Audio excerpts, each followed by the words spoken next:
Intermediate English, Program 1. Text 1.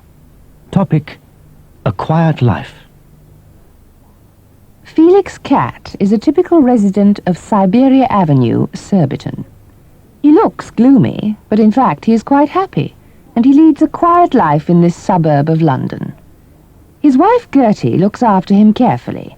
She cleans the house regularly and feeds him daily on well-cooked meat and tinned vegetables. There is always a supply of fresh water for his whisky and plenty of carpet space for putting practice, so he's very comfortable and content with suburban life. Felix is very fond of his old dog, Sam. They go for walks together on Sundays. Today he is taking Sam to the local vet because he's afraid that he's going blind. However, the vet is confident of curing him by means of a small operation. He's giving Sam an injection before operating on him so that he will sleep peacefully the whole time and not feel any pain. There is even a pretty nurse standing by to comfort Sam in case he feels unhappy and lonely in the strange surroundings. In general, both Felix and Sam think that they don't have a bad life, and they have no desire to change it for anything more adventurous. Text 2. A date for the theatre. Hello, Jack. Why the rush? Where are you going? Hello, Mike. I'm on my way to meet Joyce at the station. We're having dinner at a Chinese restaurant, and then we're off to the theatre. Do you often go to the theatre? Yes. Joyce and I usually go at least once a fortnight, sometimes more. Do you ever go? Yes, but I don't often find time these days. There are so many other things to do. True, true. Listen, perhaps Janet and I can arrange to meet you and Joyce one Saturday evening. We can have dinner together and go on to a theatre. That's a good idea. Look, I forget the name of the play, but there's a good comedy on at the Theatre Royal next week. If you like, I can book 4 seats for next Saturday. All right. I'm meeting Janet later this evening, so I can make sure that she's free next Saturday. I'll ring you tomorrow to confirm if we are coming. Fine. I must fly now. It's 6 o'clock already, and Joyce's bus arrives at 10 past. She hates waiting around, and I don't want to spoil everything by upsetting her before we start our evening. I'll phone you tomorrow then. Give my regards to Joyce. Have a good evening. Text 3. A picnic. Exeter 563. Tim, this is Mary. I hope I haven't woken you up. Actually, I got up 10 minutes ago, but it's only 8:45. Why are you calling me so early on a Sunday morning? Because the sun's shining and there isn't a cloud in the sky. And Alan and I are going for a picnic. Do you want to come? It's true we haven't seen the sun lately, but I expect it'll rain again soon. No, it won't. Well, I've got some work to do, but I suppose I could put it off till tomorrow. Where are you thinking of going? Well, there's a lovely spot by the river on the road to Tiverton. There's a big bend in the road just before you get to Stoke. You leave your car and walk across a field to the left. There are some tall elm trees by the river, and that's where we'll be. It's very easy to find the place. Yes, I think I know where you mean. I'll come, and I might even go for a swim. Are you taking any food or drink? It's a pity you didn't mention it yesterday. I don't think there's any beer in the house. Don't worry, we've got some bottles of beer and lemonade, and there's half a chicken in the fridge. Right then. See you there in about an hour. Program 2. Text 1. Profile. Peter Parker. With us in the studio this morning is Peter Parker. Good morning, Peter. Good morning. Peter Parker is an English language teacher. He was always good at languages at school, so he decided to take his degree in French and German. When he finished his university studies, he began teaching in a secondary school in England. 2 years later, however, he met someone by chance who offered him a job teaching English to foreign students during the long summer holidays. His students were adults, and he enjoyed the work immensely. He soon found he was more interested in teaching his own language to foreigners than foreign languages to English schoolboys. Since then, he's specialized in this work. He's found that one of the advantages of the job is that it enables him to find work almost anywhere in the world. First, he went to Africa for 2 years, and then he spent a year in Arabia. And after this, he went to Greece, where he's worked for the last 3 years. He hasn't been to South America yet, but he intends to go there next. He's taught men and women of all ages and of various nationalities. He's also learned to get on with all kinds of people and to adjust to different ways of life.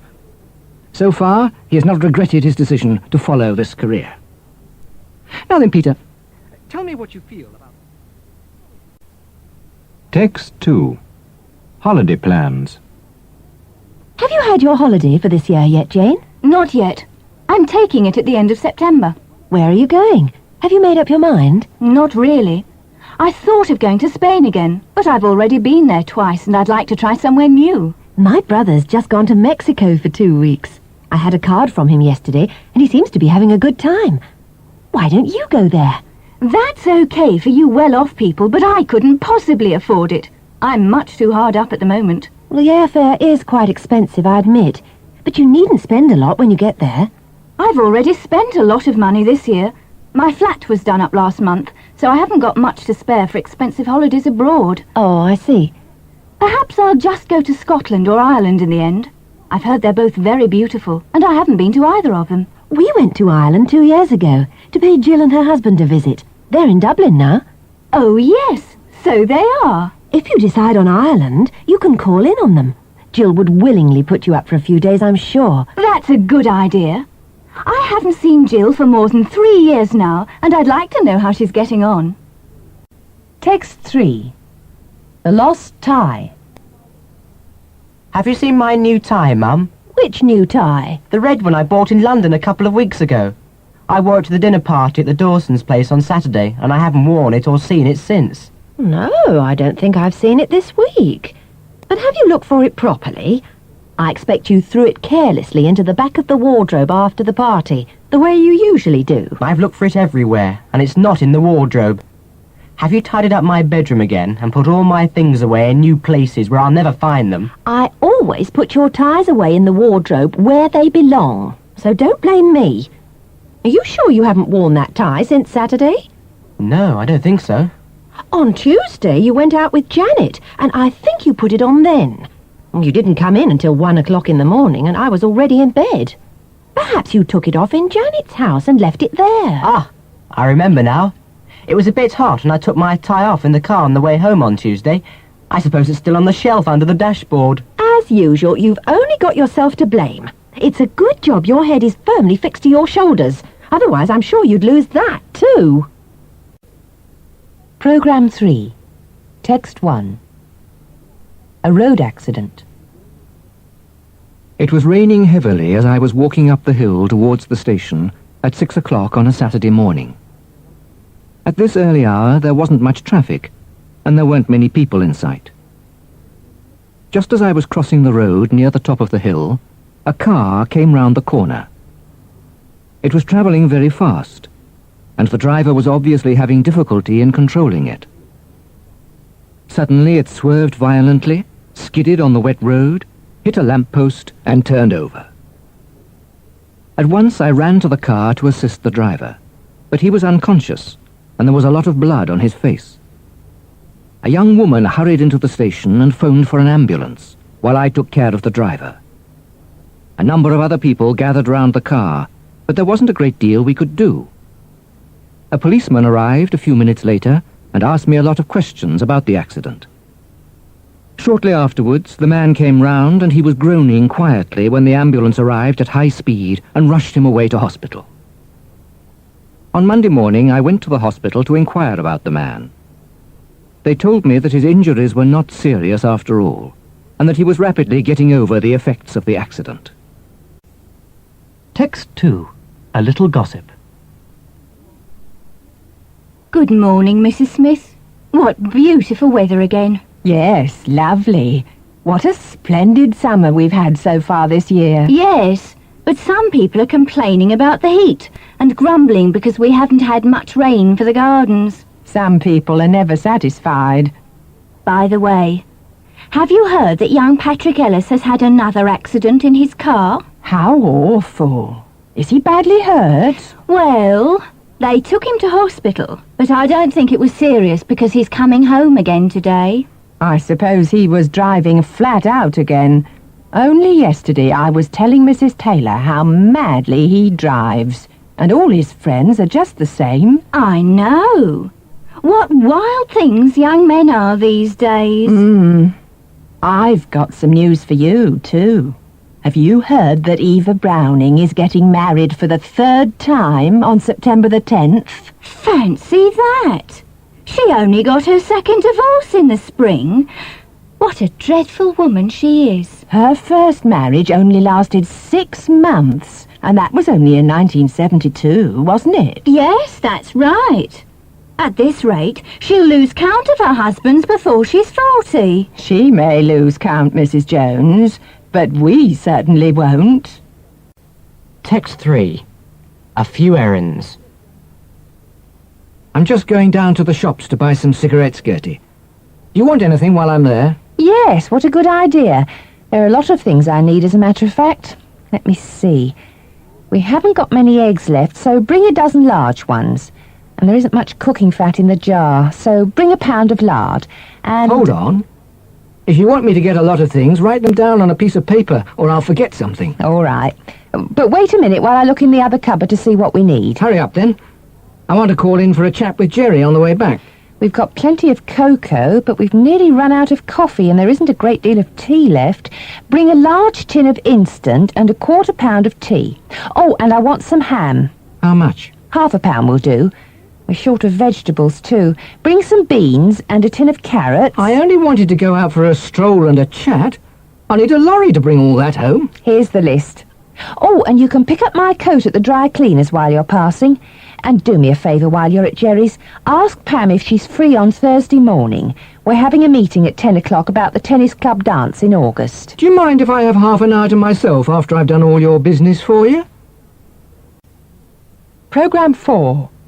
Text 1. Work and play. I'll tell you about my 2 sons, as you asked in your last letter. Malcolm has been working very hard all this year, because he's sitting some examinations this month, and he's determined to win a scholarship to study history at the University of Oxford. Although the sun has been shining all day today, he has been sitting at home reading about the history of the French Revolution. Fortunately, he adores books, especially history books, and he isn't interested in games. In any case, he hasn't enough time for sport, as he spends all his time and money on books. His younger brother James is totally different. He's bored with school and studying, but he's very keen on games. He loathes books, especially the books they oblige him to read at school. He never stays indoors when the weather's reasonably fine, and today he's been playing tennis for hours with his friends. He's fond of football, but tennis is his favourite sport. And although he's only 16, he's the school champion, and he's already won several tournaments. When he's old enough, he hopes to become a professional player, so he spends a lot of time practicing and trying to improve his game. His mother doesn't really approve. Anne has been busy lately, making some patterns. Text 2. Career prospects. How have your 2 sons been doing at school lately, Andy? Terrible. James never starts working and Malcolm never stops working. You're joking, of course. I hear that Malcolm is likely to win all the prizes in the exams this year. Yes, so his teachers say. But he deserves to do well. He's always been so conscientious and hard-working, and he's been slaving at his books every evening for months on end recently. He wants to go to Oxford University next year. Maybe he'll become a university lecturer himself eventually. Maybe. But I think he studies too hard. I sometimes wish he'd go out and enjoy himself for a change. Yes.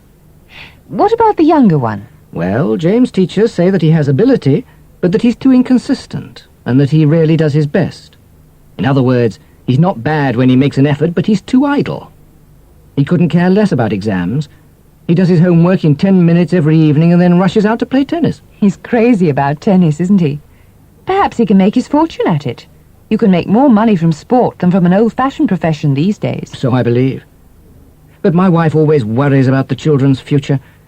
She wants James to give up tennis and study law. But I don't believe in forcing boys to take up careers they're not cut out for. I wonder how James will develop in a couple of years' time. Text 3.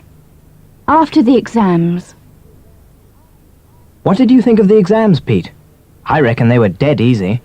Maybe they were easy enough for you, but they were much too hard for me.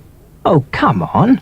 You've probably done better than you think. No, I'm dead certain I failed in Latin, and most likely in French and history too.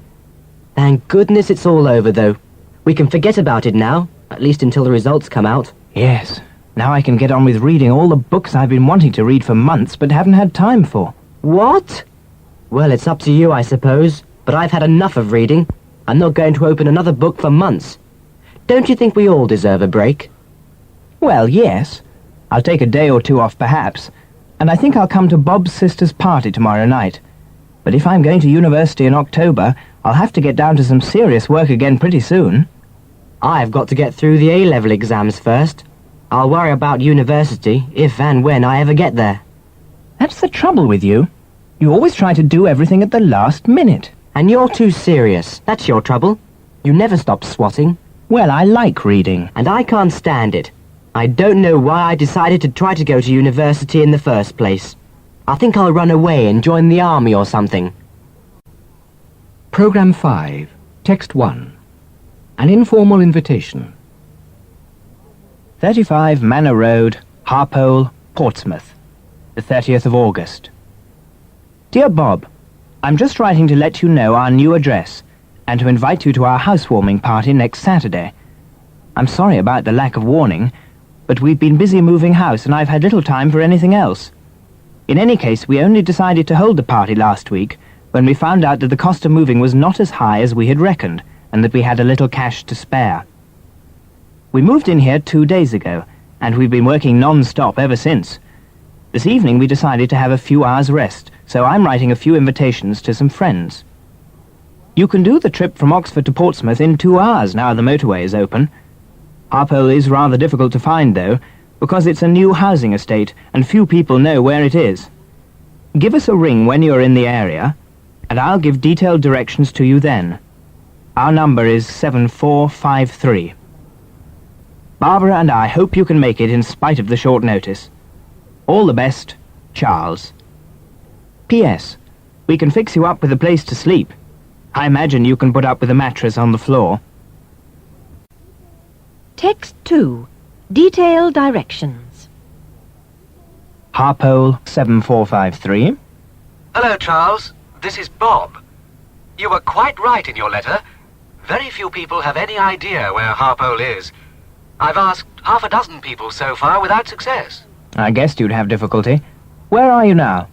I'm in a telephone box outside a post office at a crossroads about a mile from the end of the motorway. Okay, listen carefully then. Carry on along the road towards Portsmouth until you go down a steep hill. Take the turning to the left at the bottom of the hill. There's a pub called the Green Man on the right just before the turning. I've got that. Go on. The road winds through a small village, over a bridge, across a river, and then under a railway. Just after the railway bridge, the road forks. Take the left-hand fork. Slow down a bit. I'm trying to write this down. I'll never remember all that. I've nearly finished.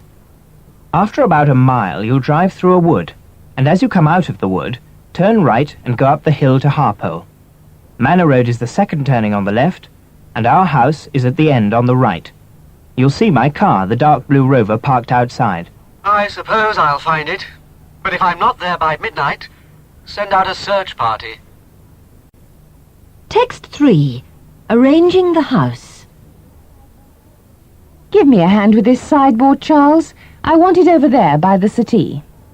Don't you think it would be better under that picture by the armchair? No. The picture isn't staying there anyway. I only hung it on the wall because it was in the way on the floor. We could arrange the pictures when all the furniture is in place. Where did I put my big screwdriver? It's not in the toolbox, and I want to tighten up these loose screws on the door hinges. You had it in your hand when you went into the kitchen just now. Perhaps you left it there. Yes, I think I put it down on the shelf above the sink. I'll go and fetch it. Pass me that brush behind the chair before you go.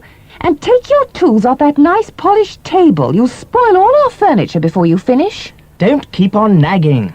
I've got to put them somewhere. By the way, have you seen the cat this morning? You didn't shut him outside last night, did you? He'll get lost. No, he's definitely inside the house. I expect he's fed up with all the fuss and noise. He's probably crept into a cupboard somewhere and gone to sleep. That's just what I'd like to do. I'm tired of it all as well. Programme 6. Text 1. Saturday Night Thoughts. Now, where are my pyjamas? It's Sunday tomorrow. I usually sit around and do nothing on Sundays, but tomorrow I'm going to make a special effort. I'm going to get up early and see to lots of jobs that I've been meaning to do for ages, but just haven't got round to. First of all, I'm going to cut the garden hedge, and then I'm going to dig the weeds out of the vegetable patch and plant some cabbages and onions. If I have time after that, I'll mow the front lawn before lunch. In the afternoon, I'm going to polish the car and give it a service. The car needs a service badly, but I'm not going to take it to the garage because labour costs are so high nowadays. There's no point in wasting money, and why pay someone to do a simple job when it costs you nothing to do it yourself? I phoned Ted, and since he's at a loose end tomorrow, he'll come round as soon as he finishes lunch and we'll work on the car together. We've agreed that he'll help me with my car this week, and in return, I'll go round to his place next Sunday and help him paint his garage. Oh, well, into bed. Text 2. The Expert's Fee. That's the cleaning finished, Ted. It looks almost brand new now. Shall we adjust the clutch and check the brakes? OK, and then I'll change the spark plugs. We won't be long now. Will you pass me that spanner, please, Ron? No, not that one. The big one behind your left foot. Here you are. Your front tyres are nearly worn out, Ron. Had you noticed? No, I hadn't. I'll buy 2 new ones tomorrow. I've checked the oil level. I'll just look at the battery now. There's no water. Shall I fill it up? Yes, please. But get a move on, Ted. It's going to rain in a minute. Start the engine then, Ron. Funny. It won't start. I wonder what's up with it. Look, there's Sid Greenham over there. He'll know what's wrong. Shall I ask him? All right. Will you come and see what's up with my friend's car, Sid? We can't make it start. I'll put it right for you in a jiffy. But I'm a professional mechanic, and it'll cost you £1. All right. Go ahead. Just disconnect these 2 wires, change them around like this, and connect them up again. Now the engine will start with no trouble. £1 for that? It only took 20 seconds. Ah, but you've paid for what I know, not for what I've done. Text 3. The Suspect. Good evening, sir. I'd like to ask you a few questions, if you don't mind. By all means, officer. Only too glad to help if I can. But I know nothing about it. About what? About the murder that someone committed next door 2 nights ago, of course. Did you hear anything unusual that night? Oh, no. I heard nothing at all. Did you see anything out of the ordinary? No, I saw nothing, officer. Did you speak to anybody that evening? No, nobody. I was sitting here watching television. I was minding my own business. So murder isn't your business, sir.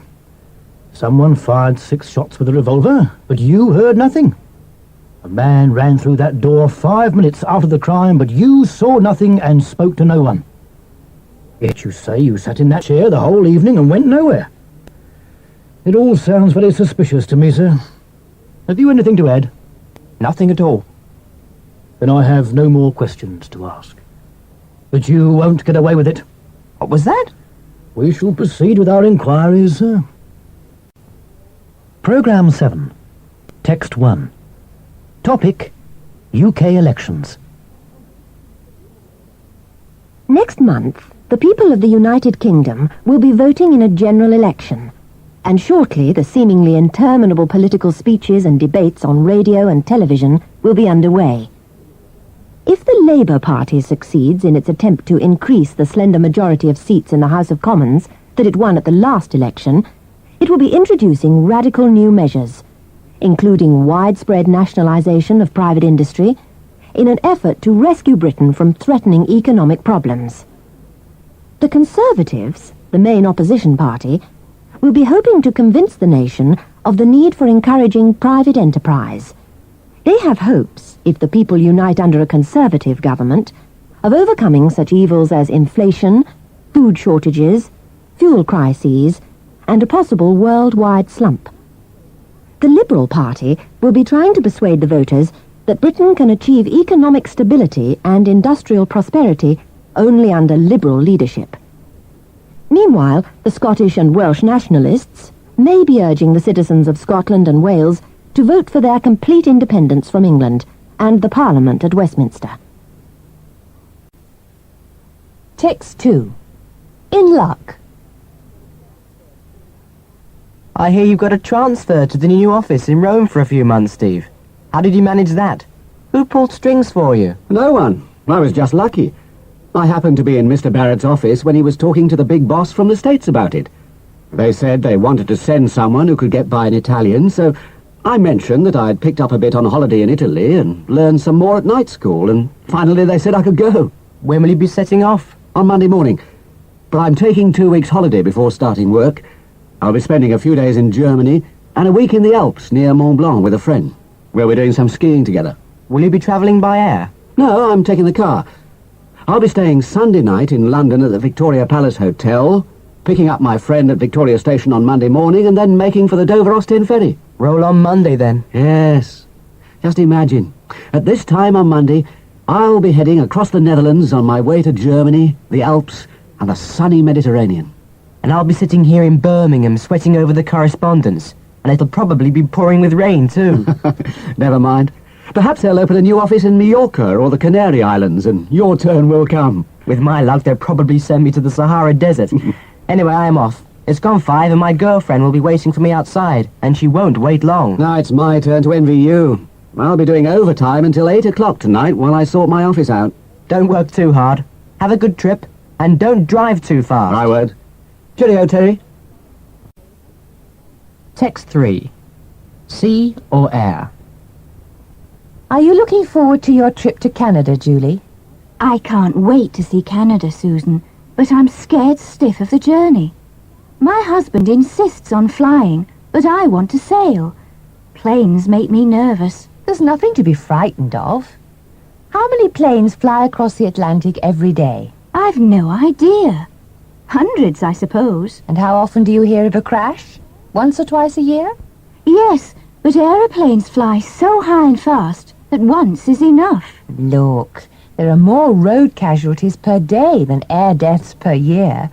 Air transport is really safe compared with road transport. I'd still prefer to go by sea. Ships may not travel fast, but at least you can relax. I'd love a trip on a luxury liner like the Queen Elizabeth II. It's fine if you're a good sailor. But have you ever travelled far in a rough sea? No. I've only been in a boat once. I sailed down the River Thames on a sightseeing tour. But in any case, I'd rather be seasick than dead. Programme 8, Text 1. A matter of habit. I never used to go anywhere without the car. I regarded it as an essential part of myself. But when the price of petrol doubled in 1 year, I resolved not to use the car except when absolutely necessary. For example, I always used to take the car when I went to fetch the papers on Sunday mornings, although our newsagent's is only 10 minutes walk away. Now, I go on foot.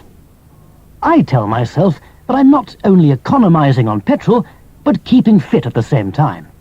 It's all a question of habit, really. I'm sure you can get used to anything if you try, and I already feel that I rely on the car less than I used to. Besides, now that we live in the suburbs, I can walk down the road and catch a bus to the office or to any other part of the town. We used to live in the country about 15 miles from town, and then I would frequently drive to and fro twice in 1 day. That meant I would use 15 gallons of petrol and more in a week. Now, I need half that amount.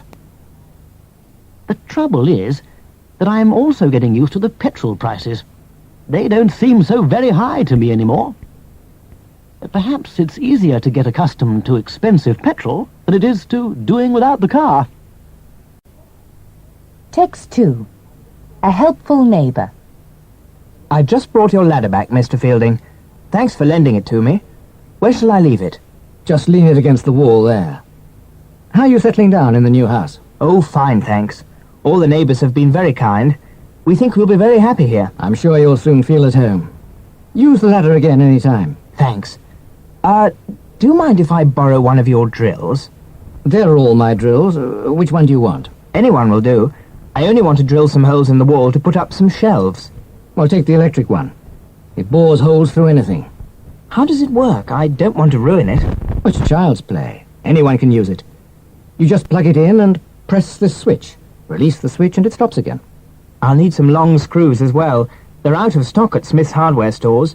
Do you know where I can buy some? Try Thorne's in Paul Street. You can usually find anything you want there. Hang on a minute, though. I've got lots of screws in that tin there. Help yourself, if there are any the right size. That's very generous of you, Mr. Fielding. Thank you very much. You're welcome, Mr. Williams. Always glad to oblige a neighbour. Text 3. The commuter. How are things, Ron? Not bad, Jane. I'm involved in too many problems, and it's a long working day, but I'm used to that, so it doesn't bother me too much. How do you like commuting to London every day? Don't you find it a strain? It was ghastly at first, especially getting up before dawn to catch that 6:30 train, but it's bearable now that I'm used to it. Don't you think it's an awful waste of time? I couldn't bear to spend 3 hours sitting in a train every day. I used to feel the same as you, but now I quite enjoy it. How do you pass the time? In the morning, I just sit in comfort and read the papers to catch up with the news. On the way home at night, I relax with a good book, or have a nap, or chat with friends, or even have a game of bridge. I suppose you know lots of people on the train now. Yes, I bump into someone I know on the platform every day. Last week, I came across a couple of old school friends, and we spent the entire journey in the bar. It sounds like a good club. You never know. I may join it. Program 9, Text 1, Blunders. English homework, James Fielding, Professor Bumble. Professor Bumble is not only absent-minded, but short-sighted as well. His mind is always busy with learned thoughts, and he seldom notices what is going on around him. One fine day recently, he went for a stroll in the countryside, but as always, he had a book in his hand, and he had no sooner set out for his walk than he became engrossed in reading. He hadn't gone far when he bumped into a massive cow and fell down. He had lost his spectacles in the fall, and he thought he had stumbled over a fat lady. "I beg your pardon, madam," he said politely, before searching for his glasses. As soon as he had put them on, he realized his mistake. Soon he was concentrating on his book again, and paying no attention to anything else. He had scarcely been walking for 5 minutes when he fell over again, losing both his book and his glasses. This time seizing his umbrella, he struck the cow in anger. Then after finding his glasses, he realized with horror that he had made a second blunder. A large fat woman was fleeing from him in terror. Text 2. Loyal fans. What did you think of the game, Bill? Dreadful. It was neither exciting nor skillful. I agree with you. Of course, the weather didn't help. They'd hardly kicked off when it started to pelt with rain. Our team are useless in the mud. And they were off form anyway. Some of our team can't play football in either wet or dry conditions. And I've never seen them on form.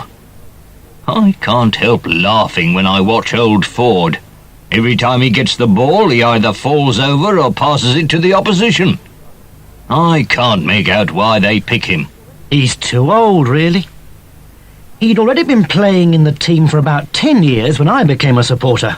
And that was 8 years ago. Evans isn't much better. He's not only too slow, he's scared to tackle as well. Yes. He's always afraid of getting injured. Neither Ford nor Evans is up to it. We need 2 new defenders, and a new forward too. But the management is too mean to spend money either on new players or on improving the ground. Yes, that's true. The pitch is a disgrace. It isn't flat, and the drains don't work. Every time it rains, the pitch is covered with great puddles of water. What we need, Ted, is not only new players, but a new manager and a new pitch as well. Then perhaps we could win promotion to the 3rd division. Text 3.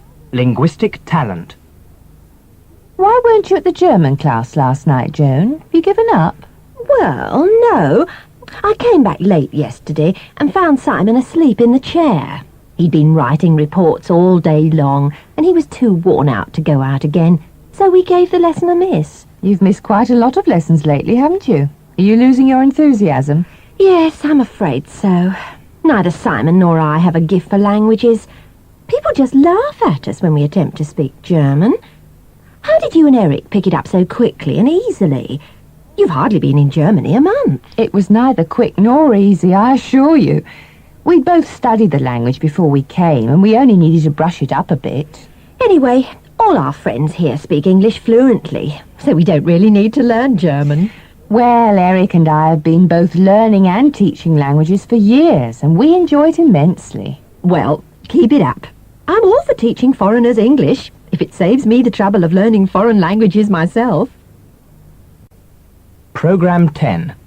Text 1. Get well soon. 21 Stewart Road, Portsmouth, 9th of September.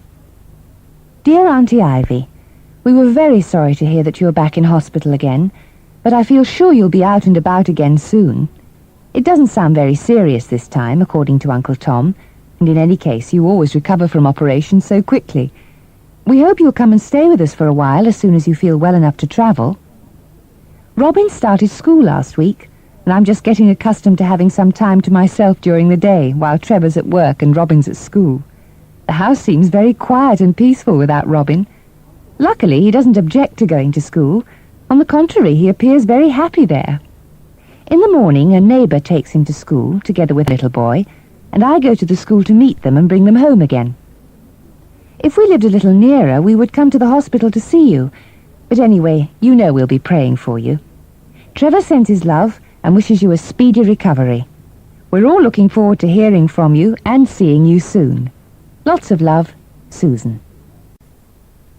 Text 2. Service, please.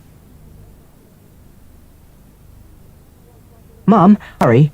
Can I have my lunch right away? We're going to Sheldon for a game of golf. The boys are picking me up at 1 o'clock, and I promised to be ready on time. Gosh, it's 20 to 1 ready. Is that clock right? No, it's 10 minutes fast. It's not quite 12:30 yet. But it doesn't make any difference. I've just put our lunch in the oven, and it won't be ready for more than half an hour. It smells marvellous.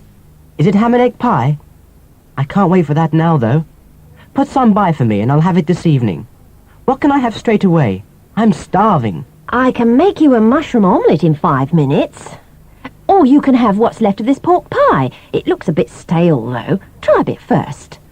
It doesn't taste too bad. I'll have this with some cheese and tomatoes. It's not much of a lunch, but at least I'll be ready in time. I'm used to your racing in and out and expecting a meal within 5 minutes. But this is not a restaurant with a 24-hour service, and I'm not a magician. You just have to take pot luck if you can't make your arrangements in advance and give me some warning of your movements. Well, it's a rotten restaurant, and I'm going to complain to the manager. If I die of food poisoning, they'll put you in prison for years. Text 3. The season of change. Good evening, Mrs. Jones. It's become quite chilly all of a sudden, hasn't it? Yes, I think the summer is over at last and winter's underway. The nights are certainly drawing in. It gets dark soon after tea time now.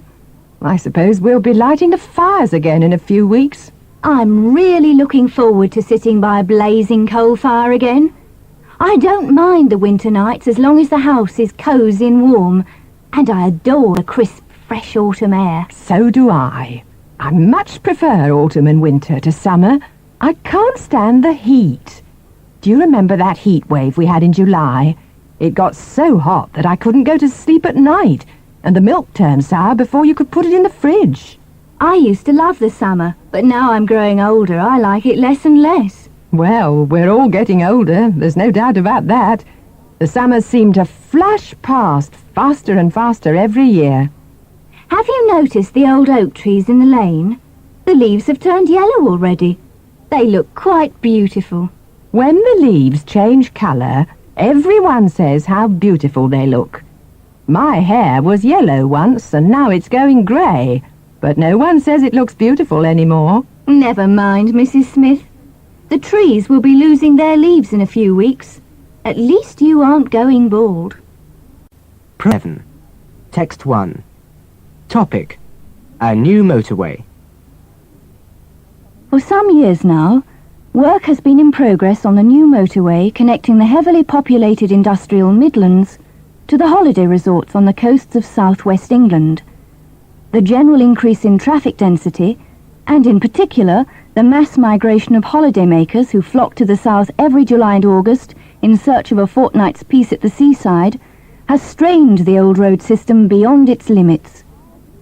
Car drivers frequently have to endure hours of waiting in long queues of vehicles before finally crawling to their destinations. Some sections of the new motorway are already in use, and soon half of this much-needed stretch of tarmac will be open to traffic. Before the end of next year, the numerous construction gangs engaged in this work will have completed the entire project, and at last there will be peace for the inhabitants of the countless villages and small towns along the narrow, winding old roads. The new road will have freed them forever from the constant deafening roar of high-powered engines and from the air pollution caused by dense exhaust fumes. The completion of the road will be a relief even to the workmen. Some of them will have been working on the project for over 7 years by the time they have finished. Text 2. A Dog's Life. I hear you're finally retiring at the end of the year, Bill. What will you do with yourself when you've stopped work? Absolutely nothing. I'll have been working for this company non-stop for 40 years by the end of October, and I reckon I deserve a complete rest. 40 years.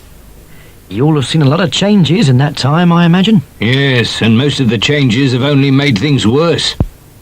I used to be proud of my work, but how can you take a pride in what you're doing when every 2 or 3 years they put a new manager with newfangled ideas in charge of the factory, and he tells you what you've been doing is all wrong? Why have you stayed on all these years then, Bill?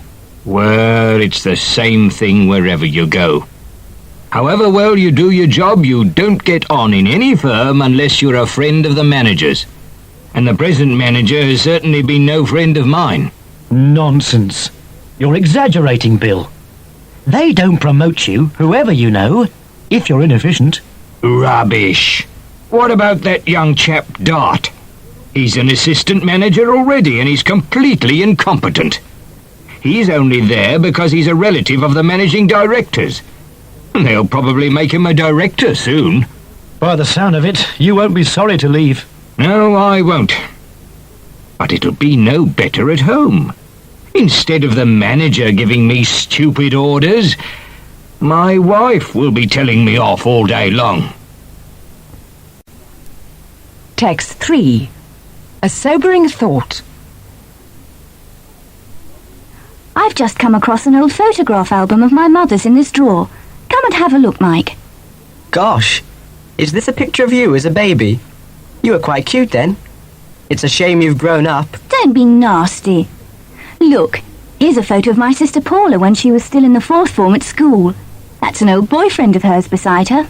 She looks a bit young for boyfriends, but I suppose she takes after you. You always used to have a different boyfriend whenever I saw you in those days. Look who's talking. I remember looking through some of your old photos a while ago, and I found a whole collection of pictures of different girlfriends of yours. Look, here's an old photo of your mother. Didn't she look like you then? Yes, everyone says we're very alike. What a ridiculous hat she's wearing. It's not ridiculous at all. It was the height of fashion then. Something has just occurred to me. If your mother looked like you 20 years ago, you'll probably look just like her in 20 years' time. So? Well, look, a picture of young David. Programme 12.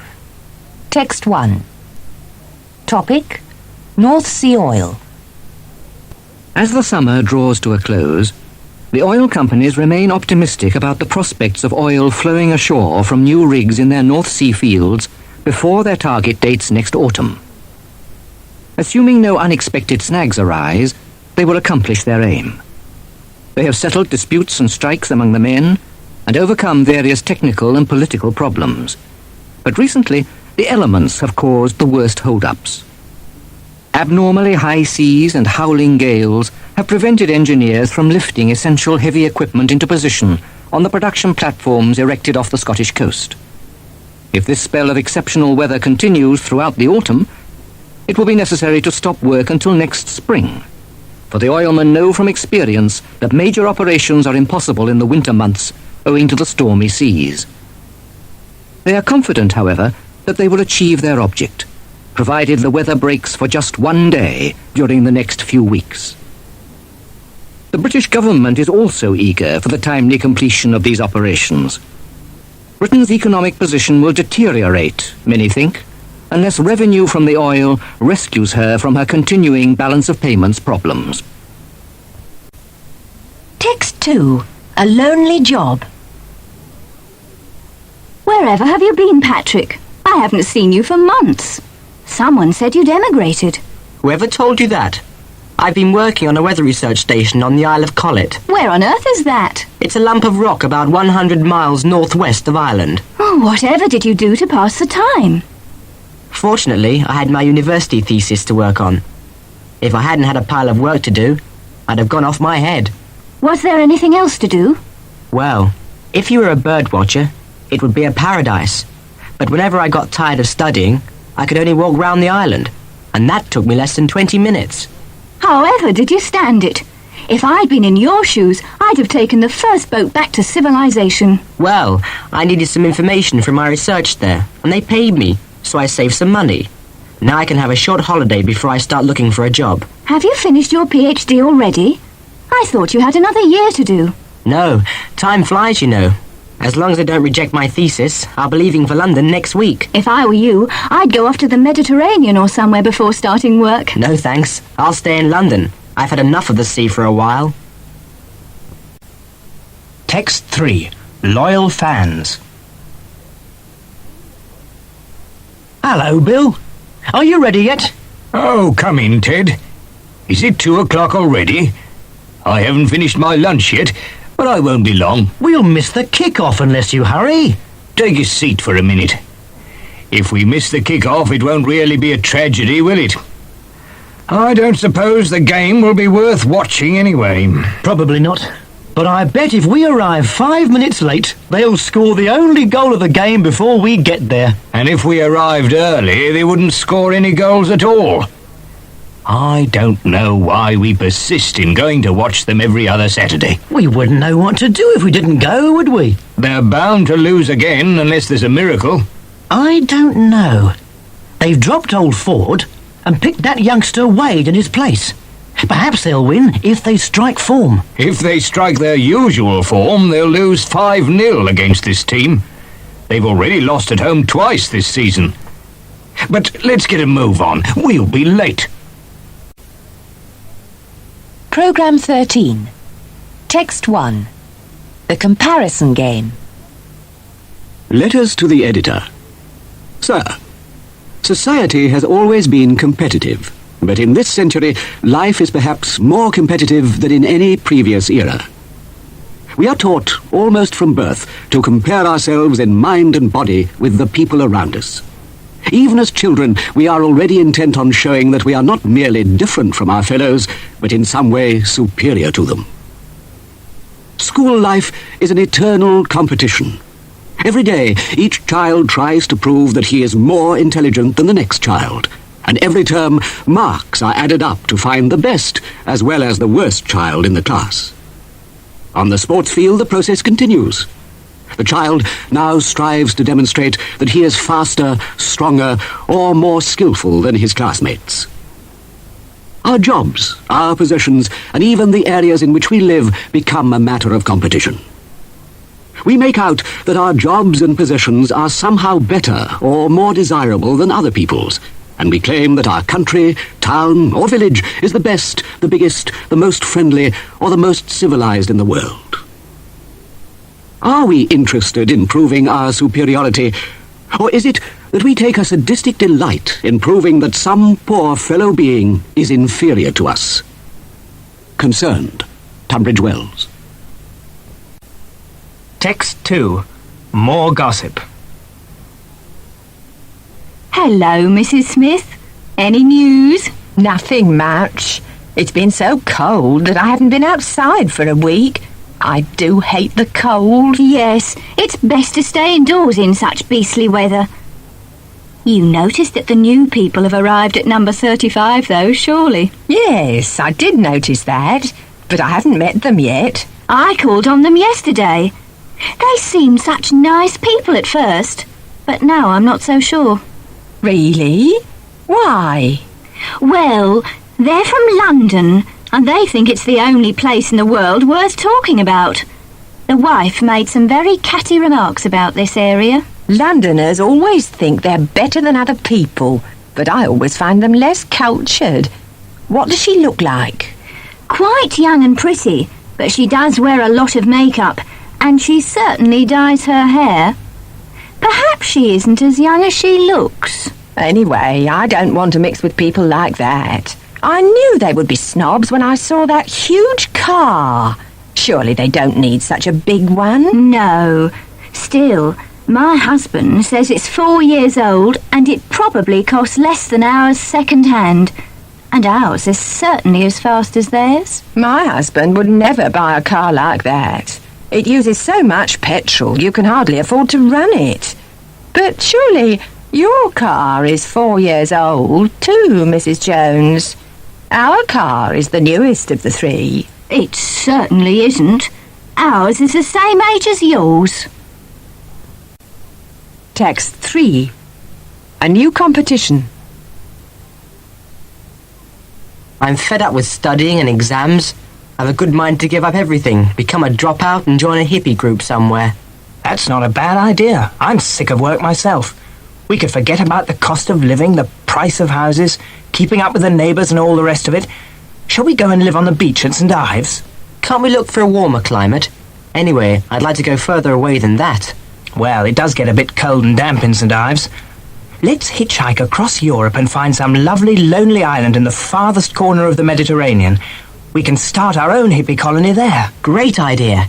We'll create a society with no exams and with no competitions to see who can make the most money and build the most luxurious house and drive around in the most expensive car. Yes, we'll start a new competition to see who can live with the least money, the fewest possessions and the smallest house. You can't get away from competitions of some sort, can you, John? Programme 14. Text 1. Topic. Flats in the clouds. Blocks of high-rise flats have been erected in large numbers in London and in many other big cities. Just after the Second World War, these immense 20 to 30-storey buildings, hundreds of feet in height, were thought to be the ideal solution to the dual problem of acute housing shortage and lack of space in urban areas. At first, the ultra-modern apartments were much sought after by city dwellers, and hundreds of the vast blocks had been built before anyone began to doubt that they were suitable places for people, children especially, to live in. A well-known British architect, who personally designed many of these buildings, now believes that they may well have inflicted a great deal of suffering on those people who have been housed in them, and evidence has been amassed by sociologists which suggests that severe loneliness and deep depression are brought about by life within these great towers. Some psychologists even maintain that an unduly large proportion of their inhabitants suffer from mental disorders and develop criminal tendencies. As a result of the recent queries, plans for new high-rise blocks are being scrapped. They are going to be replaced by so-called low-rise blocks, at most 6 stories high. Text 2. The new pool. Have they finished work on your new swimming pool yet, Charles? When I passed by yesterday, it was being filled with water, wasn't it? That's right. We had our first swim in it this morning. The concrete path around it is going to be widened, but everything will have been completed before the end of the week. You must be pleased. How long is it? It's only 25 feet long and 15 feet wide, but that's big enough to cool down in, isn't it? And to get a spot of exercise in. If you normally swim 20 lengths in a big pool, you can get the same benefit if you swim up and down 40 or 50 times in a small one, can't you? Yes, but I'm hardly aiming at getting into the Olympic team, am I? How deep is it? You can't dive into it, can you? Oh, yes, you can. It's 8 feet in depth at one end. The diving board will be installed tomorrow. By the way, we're holding a swimming party on Sunday if it's not too cold. You will come, won't you? I'd love to come, but I'm not much of a swimmer, and I can barely dive at all. I'll probably drown. Well, I'm hardly the world's best swimmer myself. Anyway, there'll be plenty to drink. Good. I'd rather drown in beer than in water. Text 3. Out of luck. I suppose you heard about that great chunk of concrete falling onto a car in South Street yesterday, didn't you, Ted? Yes, I saw it in the paper. From a 250-foot-high building, wasn't it? I gather the driver had just got out, or he'd have been killed, wouldn't he? Oh, yes. I saw the car. It was a complete wreck. You usually park your car around there, don't you, Bill? Yes, I left it in that very spot a couple of days ago, but yesterday it was parked up the road a bit. You were in luck then, weren't you, Bill? Out of luck, you mean? I'd be very pleased if my old car was smashed to bits. I could claim from the insurance company then, couldn't I? But you used to be so proud of your car, didn't you, Bill? I used to be years ago, but now there are all sorts of repairs to be done, and I just haven't got enough spare cash to put it right. You can always sell it, can't you, Bill? Few people are stupid enough to buy a car in that state, are they?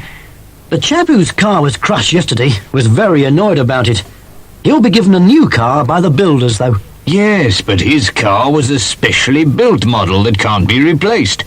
And there was hardly anything wrong with it, was there? Well, that's life. When people actually want to get rid of their cars, this sort of thing seldom happens, does it? Programme 15. Text 1. Back to school. 35 Manor Road, Harpole, Portsmouth, the 16th of September. Dear Mr. Harrison, Jamie is coming back to school on Monday, and my husband has asked me to explain the situation to you. Jamie has recovered from his bout of bronchitis now, but the doctor told us to keep him home for a few more days to be on the safe side. We hope he hasn't missed anything important since term began. We would like to ask you to watch over him for a while and not to let him take part in games or gymnastics for a week. This is on the doctor's advice. I enclose a note from him.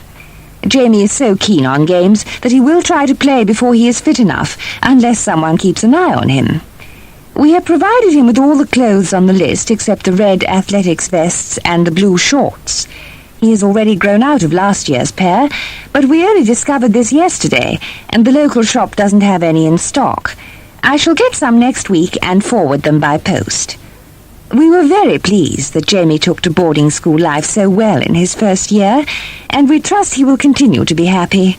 We are both very grateful to you for being so helpful last year, and we look forward to having another talk with you at the parent-teacher meeting next month. Yours sincerely, B. Williams, Mrs. Text 2. A little more gossip. I hear that the new people at number 35 send their boy to a private boarding school instead of the local school. What snobs they are. They are, aren't they?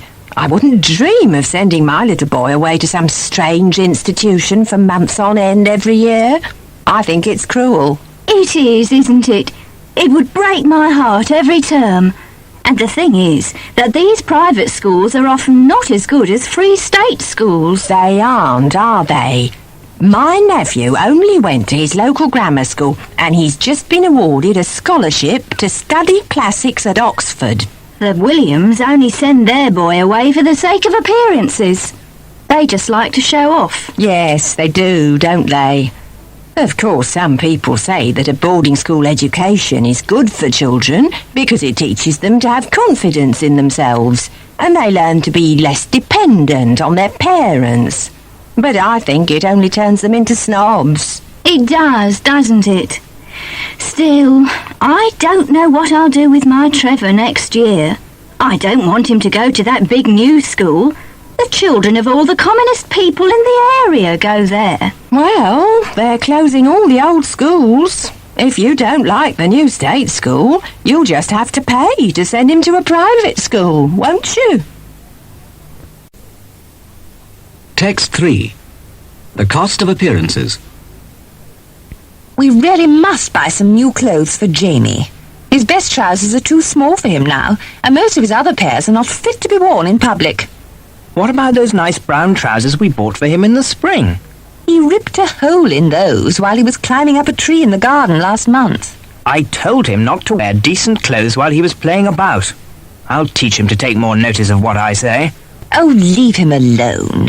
You keep ordering him to do this and do that, he's almost afraid to move. Well, he's got to learn to behave properly sometime. Anyway, you've got a sewing machine and a pair of scissors. Why don't you mend them and alter some of his other trousers to fit him? Certainly not. You can't send a boy to a good-class school in patched-up trousers. All right, then. But we'll be broke by the end of the month at this rate. We've still got to get him some new pyjamas, a pair of blue shorts, and those red vests.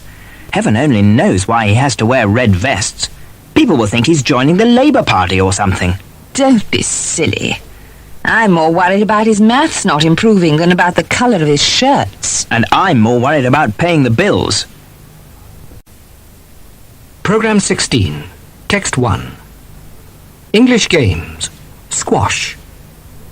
Squash is another of those peculiarly English ball games. It was once confined to Britain and her colonies, and played almost exclusively by members of the upper classes. But it must now be one of the world's fastest-growing sports. The number of participants has increased 3- or 4-fold in the last few years, and new courts are springing up in almost every corner of the world. The court consists of a square room in which 2 players, equipped with rackets, similar in shape to tennis rackets, have to strike a small rubber ball. When a player strikes the ball, it may rebound from any of the 4 walls, but it must strike the front wall of the room before it touches the ground. His opponent then has to hit the ball in his turn. The ball must not bounce on the floor more than once before each player hits it. If a player fails to return the ball to the front wall, or to hit the ball before it bounces twice, he loses the point. One advantage of the game is that, since the court is covered, you don't have to rely on the weather. Moreover, you needn't be a great athlete, and it isn't necessary to possess exceptional coordination to play the game competently. At top level, players have to be extremely fit and talented, but the average person can get good exercise and enjoy himself thoroughly, even at his first attempt. Text 2. Weight problem. Did you have a good game, Jerry? Splendid, but I'm dead beat now. I've got to sit down and have a rest, a cigarette and a drink. How long have you been playing? Only about 40 minutes, but I'm all in. That's what I like about squash. You get more exercise in half an hour than you get in 2 hours from any other sport, and you enjoy yourself in the process. Of course, I don't play myself now. I must be losing weight. I've played 3 times this week, and I reckon I've sweated off a couple of pounds each time. Yes, but how many beers do you have after the game? I always find I'm so thirsty after playing golf that I've got to drink 2 or 3 pints, and then I put on all the weight I lost during the round. I suppose you're right. My waistline isn't getting any better. I'm only kidding myself, really. Who did you play with? That chap Ted Sykes. And I managed to beat him for the first time. Did you? You must be improving. They say he's good enough for the club's second team. Do they? Perhaps there's a chance for me, then. Have another beer on me. You haven't got to go yet, have you? Well, I can't stay long. We're having dinner with some friends tonight, and Gertie will be wild if I'm late. Still, there's no need to rush. I'll have one more. Good. Text 3. Orders. Do you think I can borrow the car tonight, Mum? No, you can't. Your father and I will be using it. We're going to the annual general meeting at the Bridge Club. But they aren't holding the meeting tonight. Aren't they? How do you know? I heard Dad telling Mr. Jones it had been postponed for a month. Well, he didn't mention it to me. If that's the case, you can use the car. But you're not to cram it with too many of your friends again. There must have been 8 or 9 of you in it last week. You'll spoil the upholstery, and besides, it's against the law. Well, Pete's car had broken down, so ours was the only one available. Anyway, there are only 7 of us this week. That car's only meant to take 5 people. You are not to go far in it, or you'll break the springs. We're only going to a party at Topsham. I'll drive slowly and gently. Another of those parties. You're to be home at midnight, or your father and I will be worried to death that you've had a crash. Mum, the party will hardly have started by midnight. Just go to sleep and forget about me. If you're late in, you are not to make a noise. And you're not to drink any alcohol, or the police will stop you and you'll lose your licence. For God's sake, Mum, you must think I'm 9 years old, not 19. Programme 17. Text 1. Bedtime story. Are you ready, David? Right. The Lost Coin. One afternoon, just before Christmas, an old gentleman was wandering through the city centre. The gaily illuminated shops were packed with good things and crowded with cheerful shoppers. The children were gazing in wonder at all the toys on display in the windows, and the old man was surveying the happy scene indulgently. Suddenly, in the middle of the throng, he spotted a dirty little boy sitting on the pavement, weeping bitterly. When the kind old man asked him why he was crying, the little boy told him that he had lost a 10-penny piece that his uncle had given him. Thrusting his hand into his pocket, the old man pulled out a handful of coins. He picked out a shiny new 10-penny piece and handed it to the child. "Thank you very much," said the little boy, and drying his eyes, he cheered up at once. An hour or so later, the old man was making his way back home by the same route. To his astonishment, he saw the same dirty little boy in precisely the same spot, crying just as bitterly as before. He went up to the boy and asked him if he had lost the 10 pence he had given him as well. The little boy told him that actually he had not lost a second coin, but he still could not find his first 10 pence. "If I could find my own 10 pence, he said tearfully, "I'd have 20 pence now. Did you like that?" "Janet, he's asleep." Text 2. Christmas preparations. I'm nearly ready for Christmas now. I sent off all my Christmas cards except one, and I've bought all my presents apart from yours. Have you sent out the invitations to our party yet? Not yet. I'll send them out tomorrow. Just look at the list again to make sure we haven't forgotten anyone. We're inviting just about everybody in the street, except for the Jones family. Seems a bit rude, but to tell the truth, I can't stand that woman. Well, she's so ill-mannered. Last time she came here, she left without saying a word. And apart from that, she tells such lies about us. She never stops running us down to the neighbours. That's settled then. We won't invite them. Either way, I met Pat O'Dowd last night, and he told me he'd be leaving for Ireland next week. He said he was sorry he would miss our party, but he might see us at the Rushtons' New Year party. What a pity. He's so lively at parties. Oh, I saw some gorgeous Christmas trees on sale in the high street, but I didn't have time to ask how much they were. I'm sure they're much too expensive. Well, we've got to have a tree. If you don't want to buy one, you'll have to go out and dig one up. Oh, and we need a few gifts for the tree. Apart from the holly and the mistletoe, that's about everything. It's the same every year. You end up with everything you want, and I end up with a headache from worrying about my bank balance. Text 3. A good sell. What do you think of my new pullover, Ted? Well, it's very nice as far as I can see, but put it on first, and then I'll tell you if it suits you. I tried on about 20.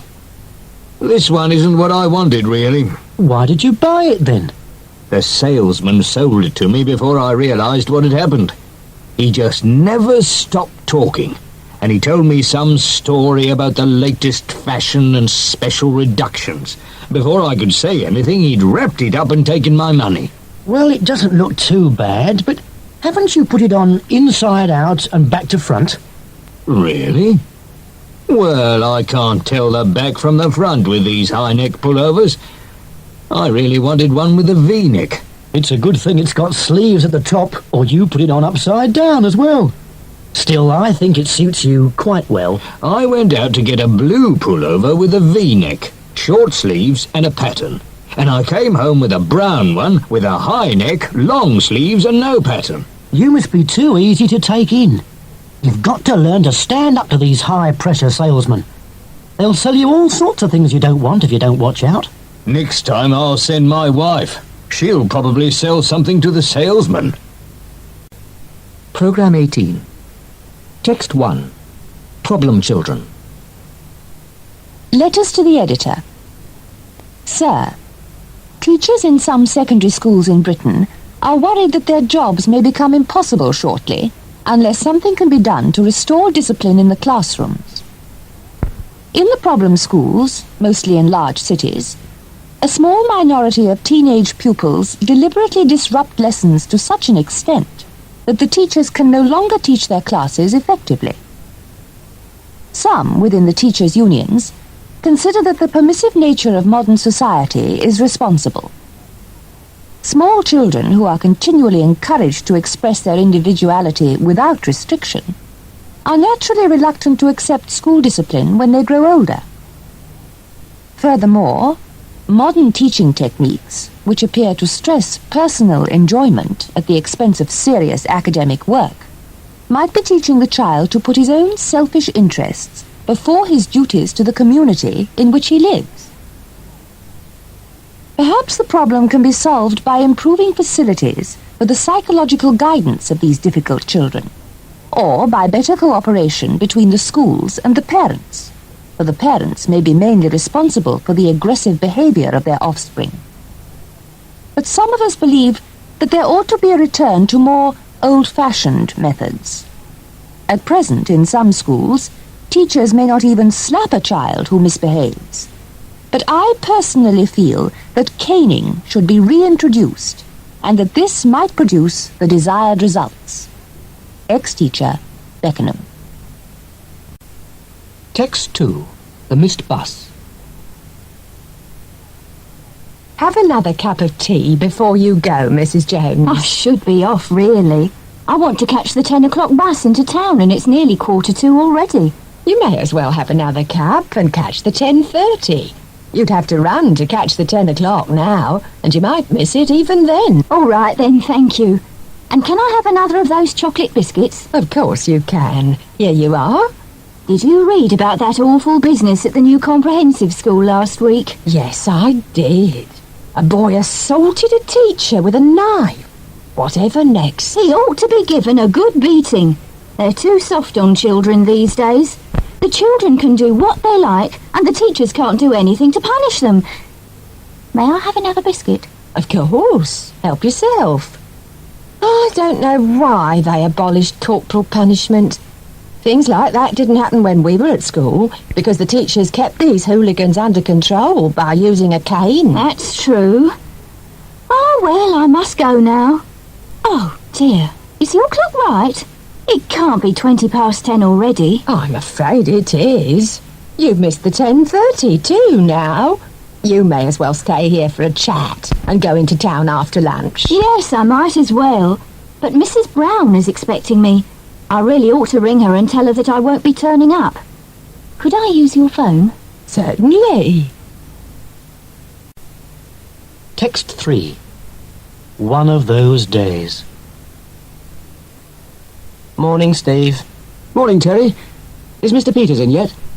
I haven't seen him this morning, but he should be upstairs in his office by now. Slip up and see. By the way, that is your green Ford at a parking meter outside, isn't it? Yes? Why?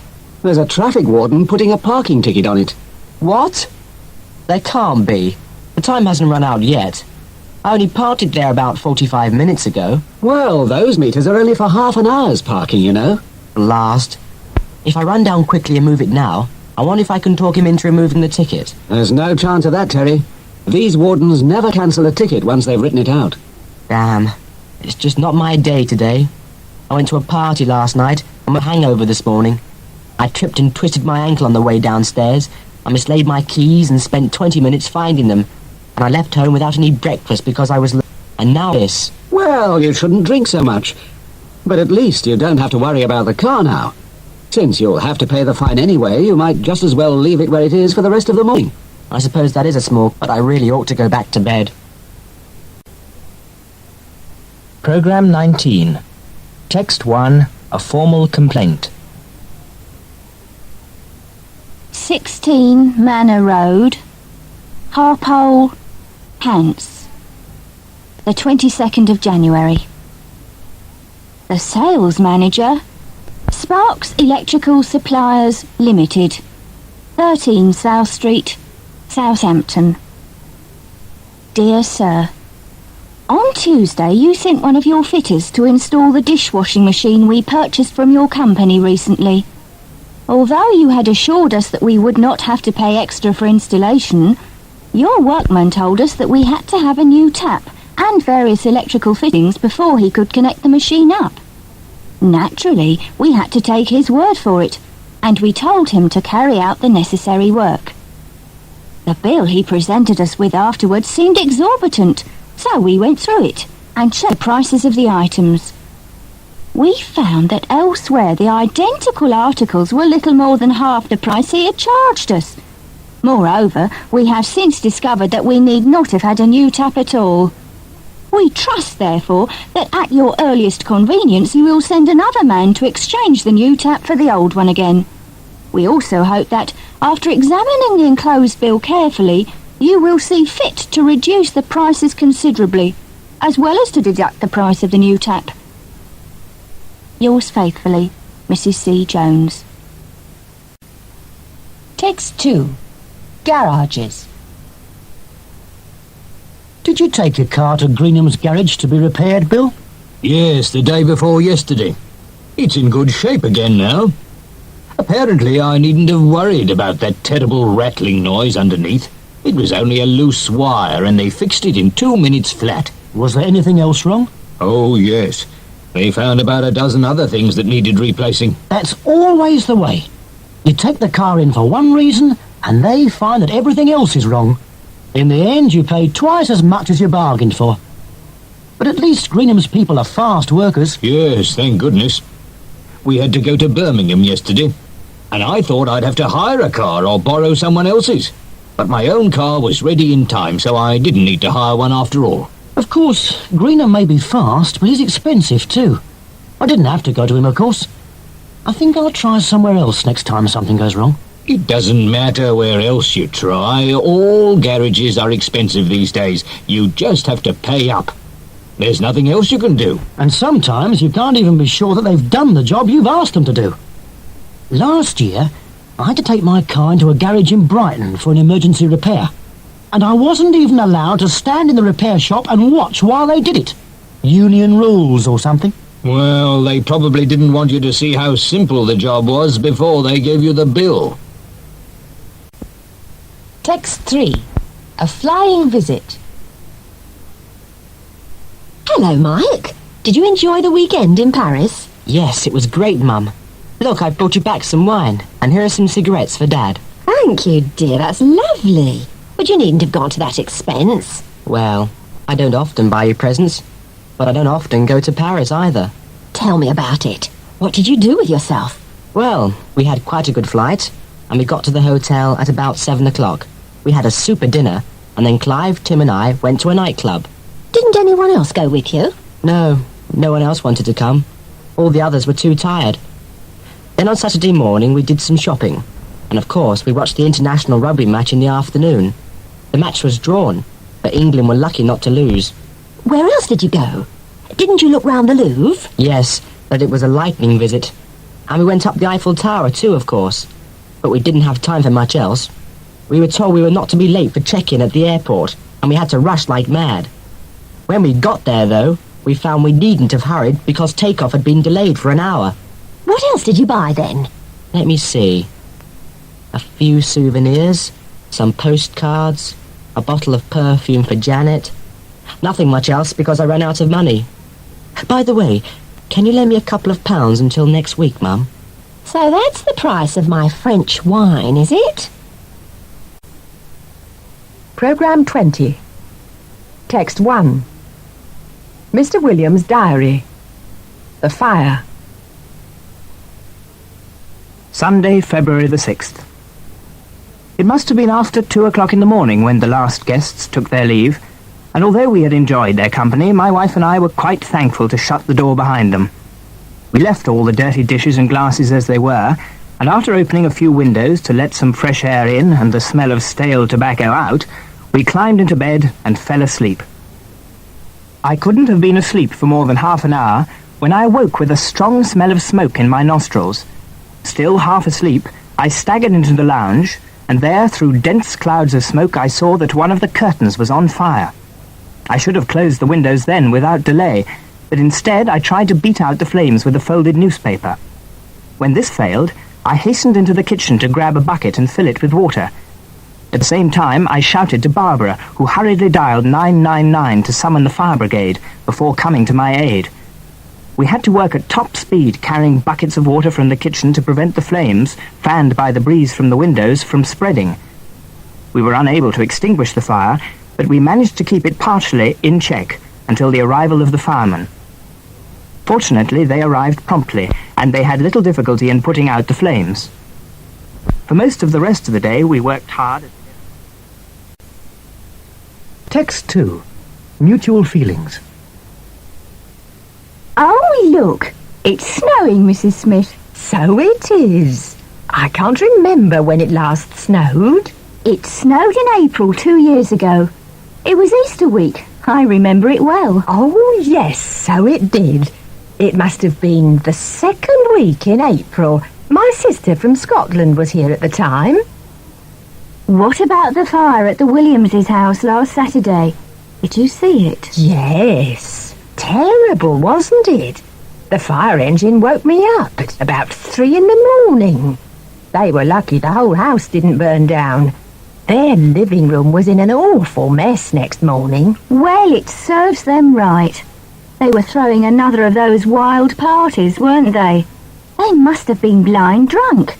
They should have been more careful. You know, I think they may have set fire to the place on purpose, just to claim new furniture and carpets from the insurance company. I wouldn't be surprised at anything they did. I've always been suspicious of them, and the longer I know them, the more I dislike them. I'm glad I didn't go to their party. Why didn't you go, Mrs. Jones? Well, we weren't invited, actually, but I had to go to my sister's that evening anyway. We weren't invited either. I suspect that the longer they live here, the less they like us too, Mrs. Jones. Text 3. Find the culprit. Hello, Charles. I hear you had a bit of a fire after the party last week. Was there much damage? Well, fortunately, we managed to confine all the damage to the one room, so it wasn't too bad, really. The carpets and curtains were ruined, and the walls and ceiling were blackened by smoke, so we had to redecorate the room completely. It must have been a cigarette end, I suppose. Yes, that's for sure. Someone must have dropped a cigarette on the carpet near the big window, and after we'd gone, the curtains caught fire. We ought to have checked everything before going to bed, I know, but we were so tired we decided to clear up in the morning. We shouldn't have left the windows open either. Have you any idea who the culprit was? It was very careless of someone. It might have been Ted Redman. He's a chain smoker, and he'd had one or two too many. It can't have been me, anyway. I'm a non-smoker. But it may well have been old Bill Coleman. The more I think about it, the more I feel sure that he was standing by that window most of the time towards the end of the party. So he was. And he's a careless sort of chap. He flicks his cigarette ash all over the place. And the more he drinks, the worse he gets. Still, you can't very well accuse him of it. It could have been anyone. True. Besides, I can't complain.